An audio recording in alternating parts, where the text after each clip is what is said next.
Hey everyone, and welcome to this week's episode of Random Facts, Christmas edition. Today is all about different holidays celebrated around the world this time of year, the origins of Christmas, and just who is this Santa Claus we all hear about. So Christmas isn't the only holiday celebrated. Christmas isn't the only holiday celebrated this time of year. Others around the world celebrate holidays such as Yule, Kwanzaa, and Hanukkah, just to name a few. There are also interesting and unusual traditions centered around this time of year as well. Toss a shoe, anyone? So let's take a trip around the world and see how others celebrate this time of year. Shall we? Okay, so our first set is all about the winter solstice. I know in the last video I talked about it a little bit, but today I'm going to talk about some traditions and some winter solstice facts. So the shortest day and the longest night of the year inspire mystical celebrations, both old and new, in anticipation of the sun's return. In 2020, in the Northern Hemisphere, the winter solstice is December 21st, Monday. Remember, the days just get longer from there. I know, I'm so excited. You might be more familiar with the winter solstice as the day with the shortest amount of sunlight and the longest night of the year. But around the world, many cultures still celebrate the longest night of the year with unique winter solstice traditions. But first off, some winter solstice facts. The solstice is actually a time. Contrary to popular belief, the winter solstice isn't a day. It's the specific moment in time when the sun is above the Tropic of Capricorn, a circle of latitude below the equator. This is the southernmost point the sun ever reaches from our perspective on Earth. For 2019, the winter solstice happened on December 21st at 4:19 Universal Time Coordinated. You can Google that and you can probably figure out what time it was here. Our winter solstice is the southern hemisphere's summer solstice.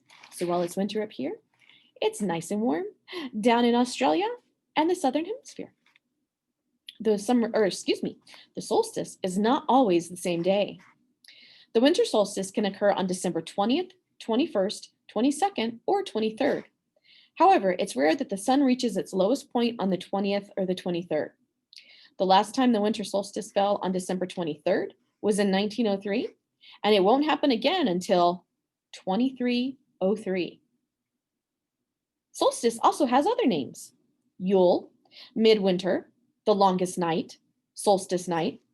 The winter solstice has a variety of different titles depending on the religion and heritage of the person you ask. One of the 7 wonders may have been built around it. Right behind me. One of the most popular celebrations of the winter solstice takes place at Stonehenge in Wiltshire, England. The historic site is a great spot to witness the sunrise on the longest day of the year. As the sun rises, it looks like the sun is balancing on the stone. Some say it was built to celebrate the winter and summer solstices. And each planet in Earth's solar system has a winter solstice. The planets in Earth's solar system have solstices, equinoxes, and seasons too. Each planet rotates on a tilted axis and is the reason for why the weather changes. But the bigger the tilt, the bigger the difference in weather during the seasons. Uranus, for example, is tilted 82 degrees. So the planet deals with 20-year-long seasons and odd weather, according to NASA. I don't know that I could deal with a 20-year-long winter. I love winter, but yeah. All right, now on to solstice celebrations.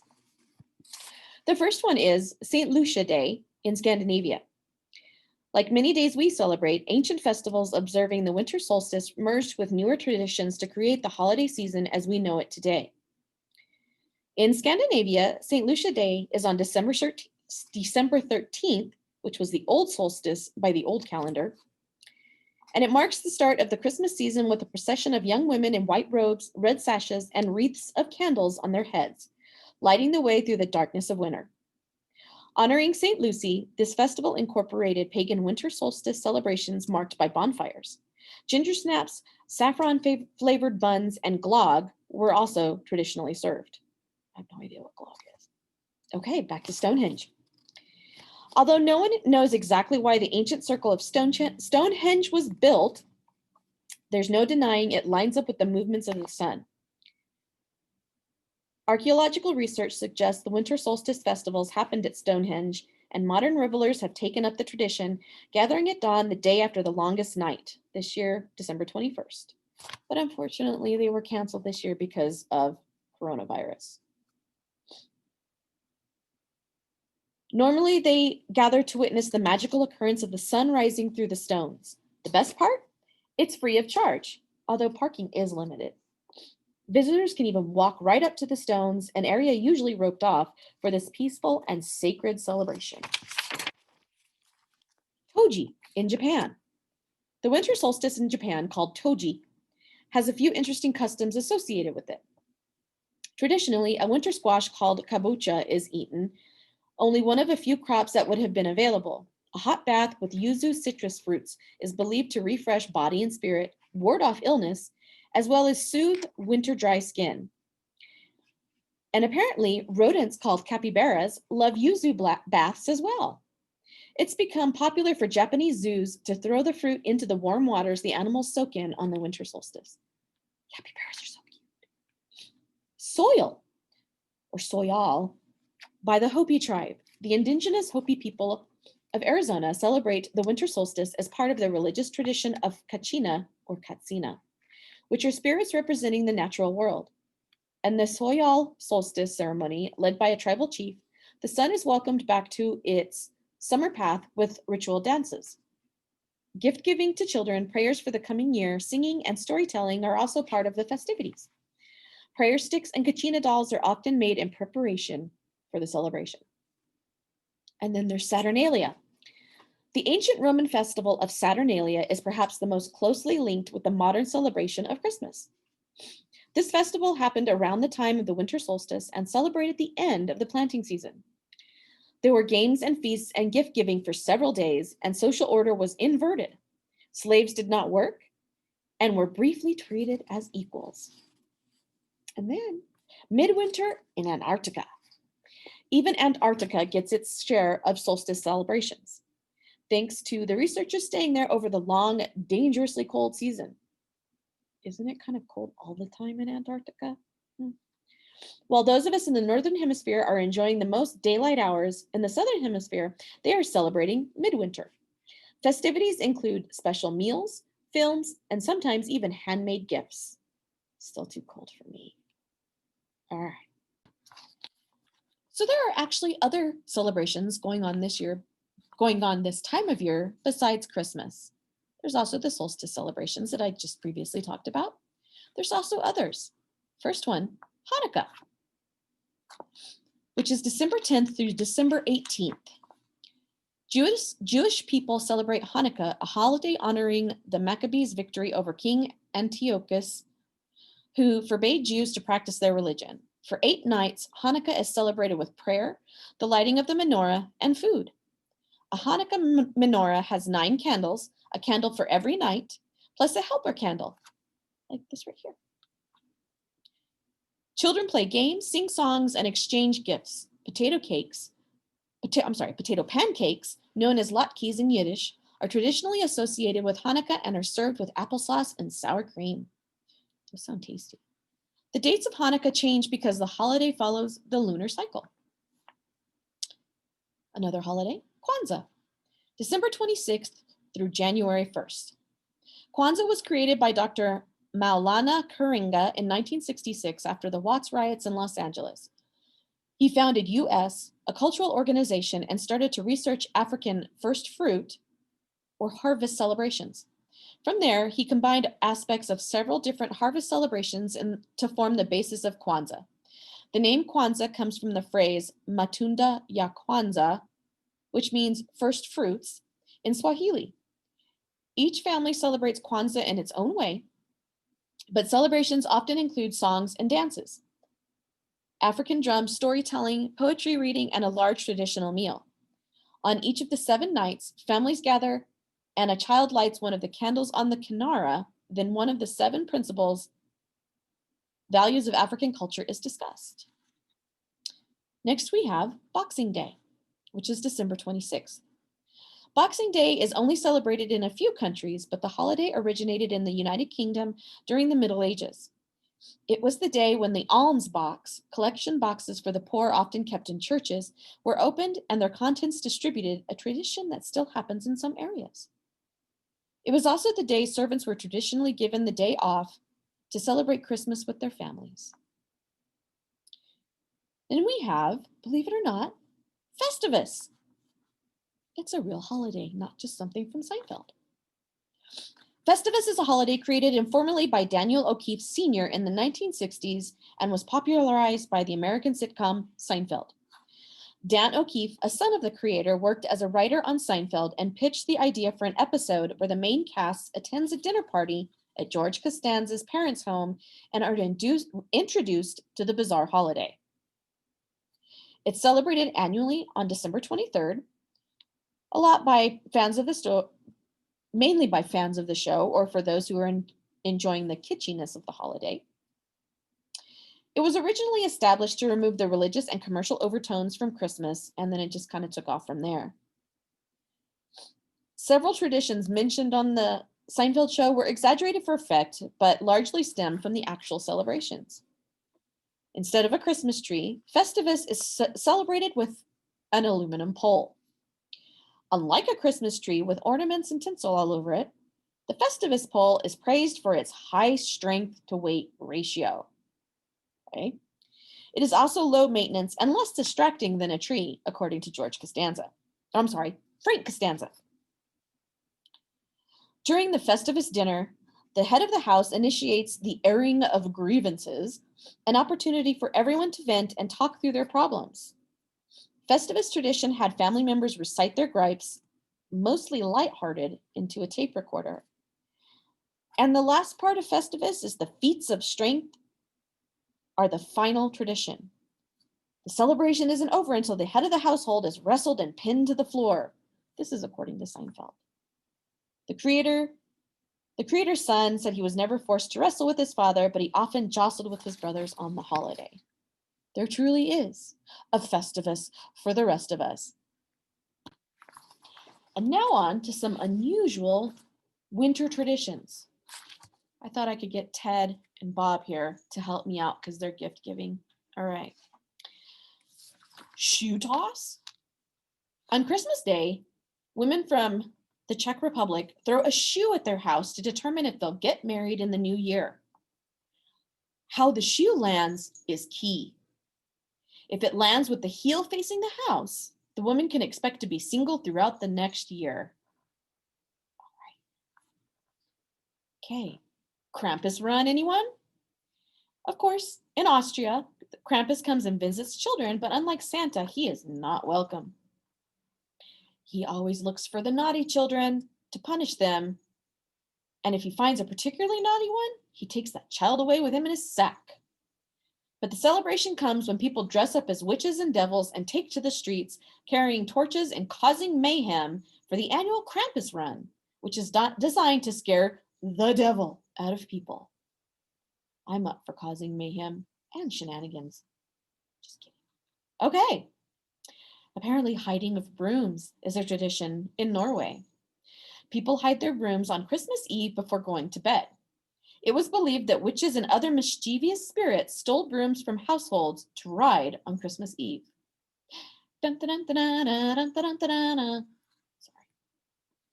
All right, the next one. In Mexico, they celebrate Night of the Radishes.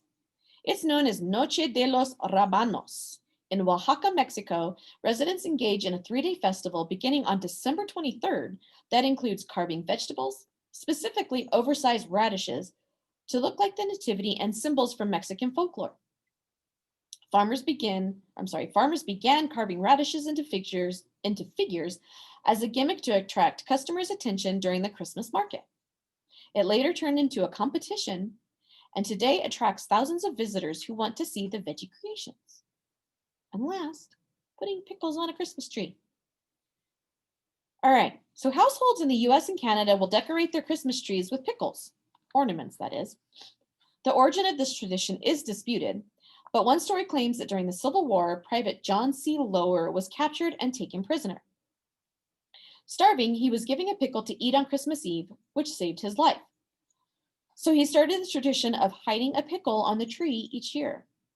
Another theory is that it's an old tradition in Germany called Weihnachtsgebäck.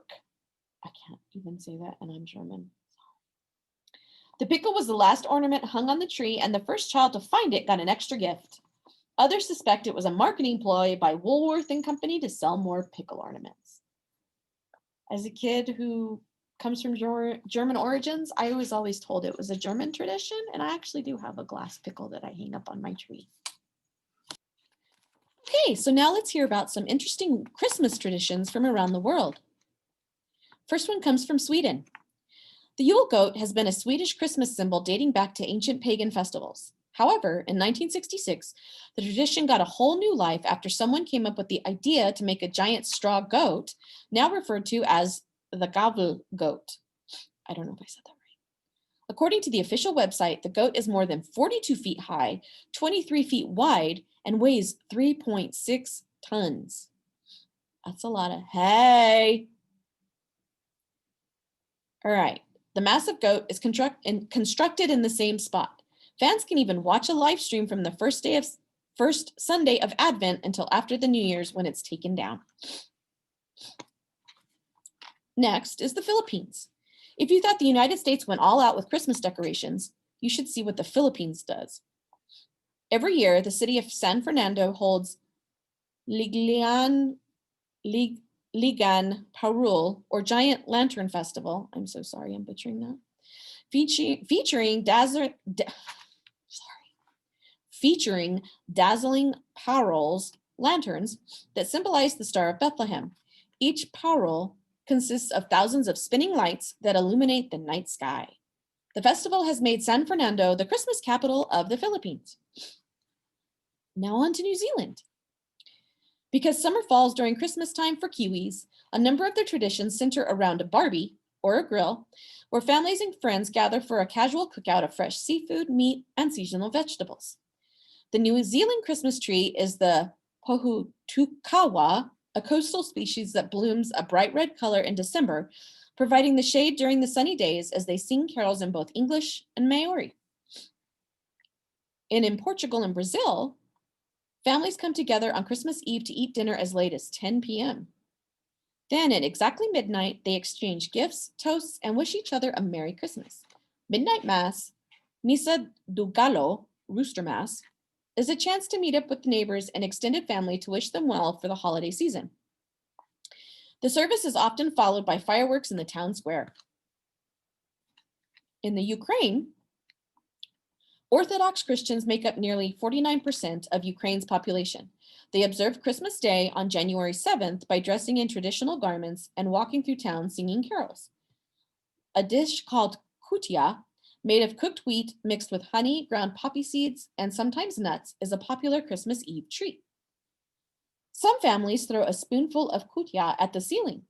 If it sticks, there will be a good harvest in the new year. I wonder if that's where, never mind. And in Mexico, all across Mexico, members of the church put on pastorelas, shepherd's plays, to retell the Christmas story.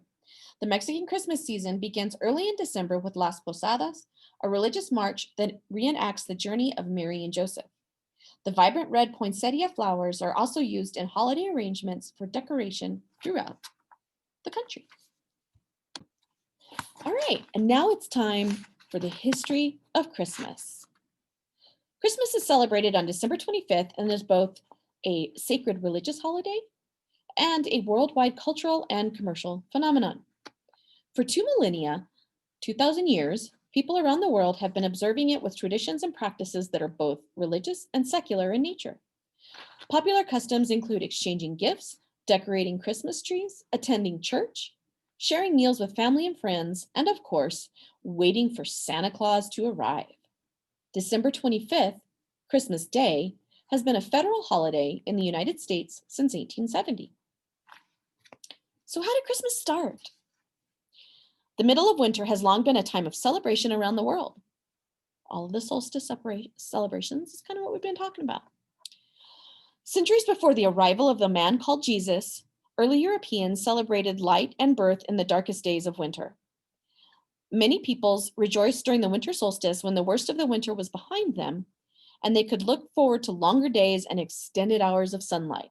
Woo-hoo. In Scandinavia, the Norse people celebrated Yule from December 21st, the winter solstice, through January. In recognition of the return of the sun, fathers and sons would bring home large logs, which they would set on fire. The people would feast until the log burned out, which could take as many as 12 days.